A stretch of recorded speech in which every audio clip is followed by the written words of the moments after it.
സെയിൽസിൽ ACDEF, B ഇല്ല, ABCDEFൽ ACDEF formula നിങ്ങൾ കേട്ടിട്ടുണ്ടോ? അത് നമുക്ക് നമ്മുടെ സെയിൽസ് ടീമിനെ നമ്മളോടൊപ്പം പിടിച്ചു നിർത്താനുള്ള ഒരു തന്ത്രമാണ്, ഒരു ഫോർമുലയാണ്.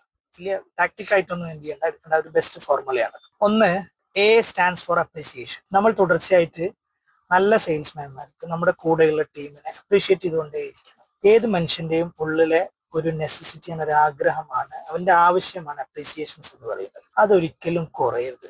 അത് കൂടിയത് കൊണ്ട് ആരും നശിക്കൂല. രണ്ടാമത്തത് ബി ഇല്ല, ശ്രദ്ധിക്കണം, സി ആണ്. നല്ലൊരു കോമ്പൻസേഷൻ പ്ലാൻ.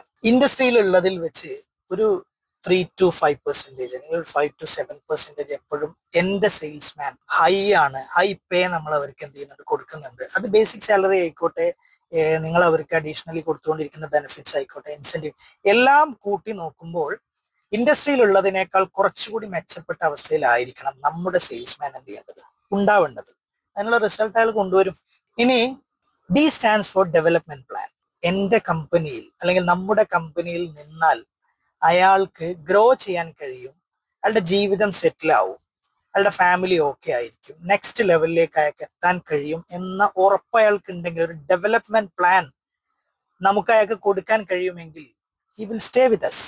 എന്താണ് ഈ ഒരു ഇമോഷണൽ കണക്ഷൻ ബിൽഡ് ചെയ്യാൻ നമുക്ക് എന്താവണം, കഴിയണം. ഏത് സെയിൽസ്മാനും അവന് കൂടുതൽ ശമ്പളം കിട്ടുന്ന സ്ഥലമൊക്കെ എന്ത് ചെയ്യും, ഉണ്ടാവും. അതേസമയം ഒരിക്കലും നമ്മളെ വിട്ടു പോകാതിരിക്കണമെങ്കിൽ നമുക്ക് അവന്റെ ഫാമിലിയെ കുറിച്ച് അറിയണം, അവന്റെ ഇഷ്യൂസ് എന്താണെന്ന് അറിയണം. അപ്പൊ പേഴ്സണൽ ആയിട്ടൊക്കെ സംസാരിക്കാനും ഒരുമിച്ച് യാത്ര ചെയ്യാനും ഒരു ബോണ്ട് ക്രിയേറ്റ് ചെയ്യാനും എംപ്ലോയർക്ക് സാധിച്ചാൽ, അല്ലെങ്കിൽ മാനേജർക്ക് സാധിച്ചാൽ, ഒരു ഇമോഷണൽ കണക്ഷൻ ഉണ്ടാവും. ഇമോഷണൽ കണക്ഷൻ ആരും ഒഴിവാക്കി പോകാൻ എന്താവില്ല, തയ്യാറാവില്ല. ഇനി എന്താ ലാസ്റ്റ്, ഫീഡ്ബാക്ക് കൊടുക്കണം. നമ്മൾ നമ്മളുടെ ടീമിന്, നമ്മുടെ സെയിൽസ് ഓഫീസേഴ്സിന്, സെയിൽസ്മാൻമാർക്ക് തുടർച്ചയായി അവരുടെ വളർച്ചയ്ക്ക് അനുയോജ്യമായ രീതിയിലുള്ള ഫീഡ്ബാക്ക്. നീ കഴിഞ്ഞ മാസം ഇങ്ങനെയായിരുന്നു, അല്ലെങ്കിൽ ഇന്ന ഇഷ്യൂസ് അതിലെന്തുണ്ട്, അത് ക്ലിയർ ചെയ്യാൻ ഇന്നതാണ് എന്ത് ചെയ്യേണ്ടത്.